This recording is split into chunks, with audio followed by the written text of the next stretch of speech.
কাহিনীটো বহু আগতেই যেতিয়া মানুহবিলাকে আমাৰ চিকাৰ কৰি জীৱন ধাৰণ কৰিছিলে তেতিয়া দিনৰ কাহিনী। আচ্ছা, এবাৰ এটা অঞ্চলত এটা বাঘৰ মানে বিৰাট উপদ্ৰৱ হ'ল মানে। যেতিয়া বাঘটো ইমানে উৎপাত কৰিছে মানে একদম গাঁৱৰ প্ৰত্যেকখন গাঁৱৰ গৰু 2-3টা মাৰিয়ে দিছে আৰু এনেকুৱাকে অত্যাচাৰ চলাইছে।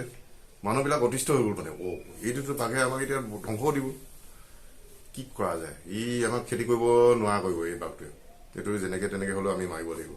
তাৰপিছত গোটেই মানুহখিনি আলোচনা কৰি কিনে ক'লে কি বাঘটোক কেনেকে মাৰিব পৰা যায়, আলোচনা হ'ল।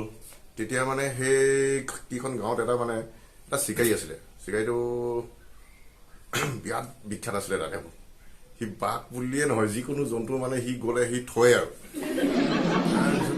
মানুহখিনিয়ে তাক বিচাৰি গৈ কৈছে, অলপ বয়স হৈছে মানুহটো আৰু চিকাৰীটো, তাৰপৰা ক'লে হেৰি নহয় বোলে ড্ৰাই আমি আহিলো, কৈছে দেই, তাৰ কাণখনো শুনি নোপোৱা হৈছে, তাৰপিছত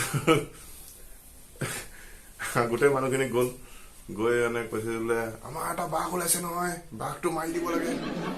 ক'ত বাঘ? এনেকে বোলে গৰু খাইছে, শুনিছো গৰু খাইছে বোলে, মই বুঢ়া হলো নোৱাৰো এতিয়া, কৈছে। নাই আপুনিহে পাৰিব। তাৰপিছত গোটেই মানুহখনে ভৰিয়াতে ধৰিছে আৰু তাৰপিছত বাঘটো মাৰিবই লাগিব, আপুনিহে পাৰিব আৰু কোনো নোৱাৰে। তাৰপিছত মই নোৱাৰিম, মই বুঢ়া হলো, বেলেগ নতুন ল'ৰা পঠিয়াই এতিয়া নতুন চিকাৰী পালে। তাৰপিছত চবে মানে চিন্তা কৰি গাঁওবোৰতে লাহেকে ক'লে ইয়াক বোলে এটা বোলে সুবিধা এটা দিওঁ, দিয়া আপুনি চিন্তা নকৰিব, আপুনি বাঘটো মাৰক, আপোনাক 6 মাহৰ কাৰণে খোৱা বোৱা ফ্ৰী দিম। 6 মাহৰ খোৱা বোৱা দিবি? এইবাৰ দান খাই উঠিলো নাই চিকাৰীটোৱে, 6 মাহৰ খানা যদি মই ফ্ৰী পাই যাওঁ, বাঘটো মাৰি দিয়াটো কি ডাঙৰ আৰু, কত বাঘ মাৰিলো। তাৰপিছত আৰু সি মান্তি হ'ল আৰু, হ'ব বোলে মাৰি দিম বাঘটো। তাৰপিছত বাঘটো মাৰি দিম, খালি মোক বস্তু এটা দিবি, মই বুঢ়া হলো গোটাই ল'ব নোৱাৰো বোলে। মই সুধিলে সিহঁতে কি বস্তু লাগিব, এই বোলে হেৰি গৰু ছাল এখন দিবি। তাৰপিছত বোলে গৰু ছালখন কি কৰিব আপুনি? গৰু ছালখন পিন্ধি ল'ম ধুনীয়াকে, পিন্ধি লৈ তহঁতি গৰুবোৰ ৰাতিপুৱা মেলি দিবি, সিহঁতৰ মাজত সোমাই যাম, বাঘ সেইফালৰ পৰা আহিব, মিটখন লৈ যাম, খচকে মাৰি দিম, বাঘ জেগাতে চবা। গাঁৱৰ মানুহখিনিয়ে তাৰ পৰিকল্পনা হ'ল, এইবাৰ চিন্তা নাই বোলে, এইবাৰ বাঘ মৰিলে। সেইটো কথা বিৰাট ফূৰ্তি পাই গ'লে, হ'ব বোলে গৰু ছাল আমি আনি দিম বোলে, একদম চিন্তা কৰিব নালাগে। তাৰপিছত মানুহখিনি বিৰাট ফূৰ্তি আৰু সেইদিনাৰ পৰা ঘৰলৈ গৈ একদম ঘৰত ধুনীয়াকে কথা পাতিছেগৈ বোলে, হেৰি নহয় এইবাৰ চিকাৰী নতুন বুদ্ধি লৈ, বুঢ়া হলটো বোলে, ইটোৱে কোৱাকৈ কৈছে, বুঢ়া হল যদিও তাৰ বুদ্ধি চা বোলে, ইমান বুদ্ধি, এইবাৰ বোলে বাঘ মৰিলে।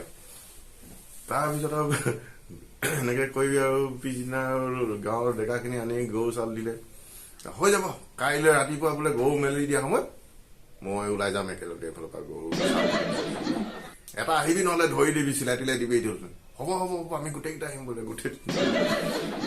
পিছদিনা ৰাতিপুৱা হ'ল, সি বোলে ককাৰ ভাত কেইটামান খাই লৈ একদম আৰু মিট চিট পুৰা ধাৰ চাৰ দি ৰেডি হৈ আছে, গৰু চাল পিন্ধিব যাব। আহিলে গাঁৱৰ ল'ৰাকেইটা, আহি একদম তাক আৰু গৰুটো একদম ছালখন পিন্ধাই মেলি টাইটকে চিলাই মেলি বোলে হৈ গ'ল দেউতা বোলে, হৈ যাব চিন্তা নকৰিবি, দে মিটখন বোলে, এবাৰ তহঁতে যাব বোলে, গধূলিৰ ভিতৰত বাঘ মাৰি আনি দিছো। তাৰপিছত আৰু সি গ'ল আৰু গৰুখিনি পিছে আৰু গৰুখিনি খাই, পিছত আৰু গৈ আৰু ইফালে লাহে লাহে একদম পিছবেলা হোৱাৰ লগে লগে মানুহ এটা চিকাৰী ঘৰত কাক চাপিছেহি আৰু একদম ইটো আহিয়ে আবেলি এতিয়া সি বাঘটো মাৰিব, চবে চাব লাগিব, এনেকে আহি মানুহখিনি তাৰ ঘৰত ফুল হলি আৰু একেবাৰে আৰু গোটেইখনে বাট চাই আছে নহয়, এতিয়া আহিব, নাহে চিকাৰী নাহে, ঠিক মানে আৰু বেলি ডুবু হৈছে আৰু সেই সময়ত একদম আহিছে এটা গৰু বিৰাট জোৰ দৌৰি। তাৰপিছত আৰু মানুহখিনি গম পাই গ'ল সেইটোৱে চিকাৰীটো আহিলে, এতিয়া গোটেইখনে গৈছে, সেই দাদাও বোলে কোনোবাই কৈছে দাদাও সেই বাঘটো মাৰিলে নাই, কৈছে আগে ছালখন খোল, গোটেইখনে কাটি কুটি ছাল এৰুৱালে, এৰুৱাই কাৰণে একদম গোটেইটো ঘামি শেষ কৰি আছে। তেতিয়া মানুহে কৈছে পানী দে, চবে পানী চানী দিলে। তাৰপৰা পানী চানী গোটা বিচনী চিচনি মাৰি কিনে তাক ঠাণ্ডা কৰিলে কৰি গলি আৰু লাহেকে তাই কৈছে হেৰি নাই দাদু বাঘটো মাৰি থৈ আহিলে নেকি আৰু উঠি গ'ল খং বাঘ মাৰিবি বাঘ মাৰিব পাৰিবি তহঁতক মই খুজিছিলো গৰু চাল তহঁতে মতা গৰু চাল নিদি মাৰি গৰু চাল কি চেউৰি গৰু চালে যে কেলে দিলি বয় বোলে লৈ গৰুখিনি মাজত ক'ৰবাত পজিশ্যন ল'ব লওঁহে সেইফালৰ পৰা কেইটামান নাই ধমা ঘৰ পিঠিটো দি দিয়ে আকৌ এইফালে গৈ ক'ৰবাত পজিশ্যন ল'ব লওঁ আকৌ চিটামান গোটেই দিনটো মোৰ